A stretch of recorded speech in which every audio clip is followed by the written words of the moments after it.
নমস্কাৰ বন্ধুসকল, welcome to my YouTube channel. তো আজি আমি এক্সাইজ ডিপাৰ্টমেণ্টৰ এছিষ্টেণ্ট ইনস্পেক্টৰ অফ এক্সাইজ অৰ্থাৎ চমুকৈ AIE বুলি কোৱা হয়, এছিষ্টেণ্ট ইনস্পেক্টৰ অফ এক্সাইজ। তো এইটো পোষ্ট আমাৰ ADREত ইনক্লুড কৰা আছে। ADREৰ পৰা এই পোষ্টটো ৰিক্ৰুইট কৰা হয়, ঠিক আছে। তো এইটো এটা হায়াৰ ছেকেণ্ডাৰী লেভেলৰ এই পোষ্টটো আছে। তো ইয়াৰ চেলাৰীৰ বিষয়ে আজি আমি চাই লৈছোঁ। তো ইয়াৰ যিটো বেচিক পে হয়, যিটো পে স্কেল 14,000-ৰ পৰা 70,000-লৈকে আৰম্ভ, ঠিক আছে। 14,000-ৰ পৰা 70,000-লৈকে ইয়াৰ পে স্কেল আৰম্ভ। ইয়াৰ যিটো গ্ৰেড পে, তো সেইটো হ'ল 6,200, ঠিক আছে। অৰ্থাৎ ইয়াৰ বেচিক পে কিমান হ'ব? 14,000 যোগ 6,200। তো ইয়াত কি হ'ব? বেচিক টোটেল যিটো বেচিক পে সেইটো হ'ব আমাৰ 20,200 টকা। তো এতিয়া যিহেতু 2024-ৰ এপ্ৰিল মাহৰ এইখন চেলাৰী শ্লিপ হয়, তো এতিয়া এই সময়ত 50% DA চলি আছে।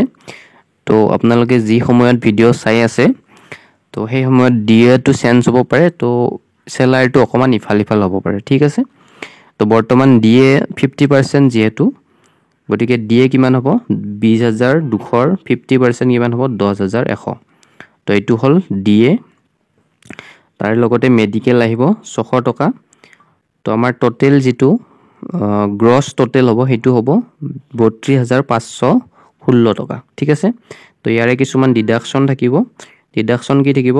NPS-ত 3,030 টকা, GIS-ত 200 টকা কাটিব, PTEX-ত 208 টকা কাটিব। চ' টোটেল 3,663 টকা কাটিব। তো গ্ৰছ পে আছিল 32,516 টকা। তাৰ পৰা এইটো কি হ'ব? কটা যাব।